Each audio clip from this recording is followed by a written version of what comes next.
The mother of his unborn child had long since signed the papers giving the baby up for adoption. Lucy expected him to do the same.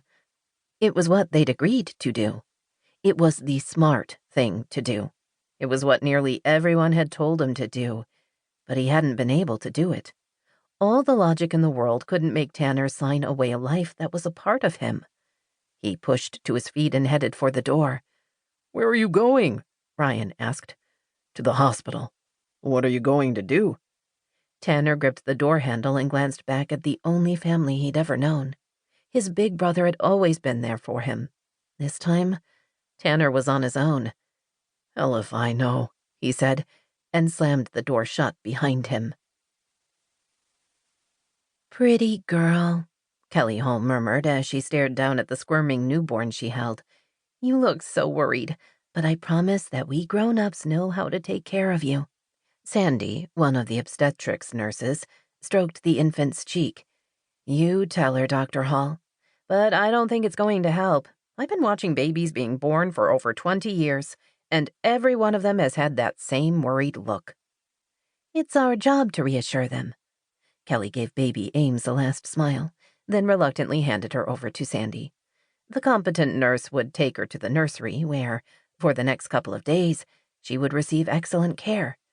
As for what would happen after that, who could say? The child was being given up for adoption. Kelly had long since learned that it wasn't her place to judge her patients or question their non-medical decisions. Even so, she couldn't help glancing at the weary woman about to be wheeled to her room.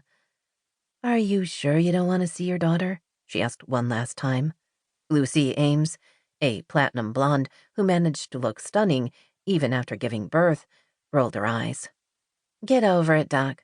I know you were hoping that I would get bitten by the maternal bug when the kid popped out, but it's not gonna happen.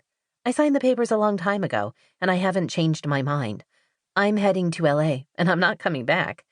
With luck, I'll be there by Thanksgiving. I plan to live in the land of sun and movie stars. The last thing I want in my life is some kid messing everything up."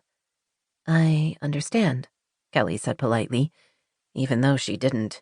Lucy was a grown woman with options. How could she turn her back on her own child? "I appreciate everything you did," Lucy told her. "You're good at this." "It's my job," Kelly said lightly, then slipped off her gloves. "I'll be in to check on you in a few hours, just to make sure everything is fine. But based on the delivery, you're going to heal quickly." Lucy gave a little wave as the nurse wheeled her out of the delivery room. Kelly followed more slowly.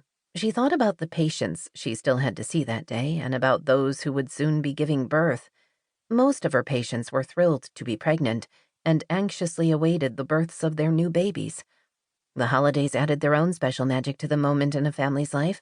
With Thanksgiving next week and Christmas soon after, new moms, dads, and grandparents had even more of a tendency than normal to go overboard on gifts for the baby.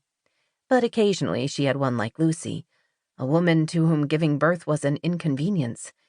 It wasn't that she didn't understand Lucy. In some ways, she understood too well. Maybe that was what got to her. Maybe Lucy's situation reminded her too much of her own shortcomings. Knowing that she should head back to her office, Kelly walked toward the elevator. Hospital volunteers had decorated the hallways in an autumn theme that would soon give way to Christmas. Instead of pushing the button for the ground floor, she found herself heading over to the nursery. She told herself she just wanted to quickly check on baby Ames, a complete lie because the pediatrician on duty wouldn't have finished examining her yet.